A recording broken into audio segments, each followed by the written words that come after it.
আপনারা রোস্টিং ভিডিওর কথা কম বেশি সবাই জেনে থাকবেন। রোস্টিং ভিডিওর কথা আপনারা জানেন কি জানেন না?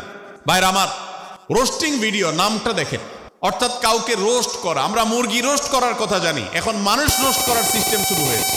সোশ্যাল মিডিয়াতে অনেকগুলো ভিডিও ক্লিপ আছে, আপনাদের চোখে নিশ্চয়ই পড়েছে, আমার চোখে বহু পড়েছে, যে অনেক সময় দেখা যায় বিনোদনের নামে কাউকে খোঁচাখুচি করা, কাউকে অপমান করা, কাউকে হয়তো ধাক্কা দিয়ে পানিতে ফেলে দেয়া, কাউকে কষ্ট দেয়া, কাউকে হয়তো প্রতারিত করা, এটাকে আমরা এনজয় করি।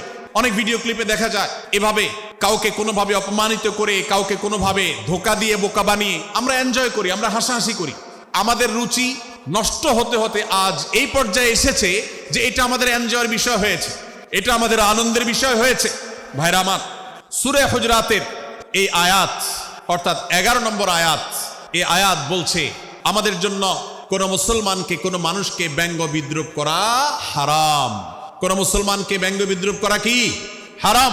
আল্লাহ রাব্বুল আলামিন আমাদেরকে বলেছেন আমরা যেন কেউ কাউকে নিয়ে বিদ্রুপ না করি, ব্যঙ্গ না করি, কেউ কাউকে যেন বাজে নামে না ডাকি, কেউ যেন কাউকে খোঁচাখুচি না করি, কেউ যেন কারোর নাম বিকৃত করে তাকে না ডাকি।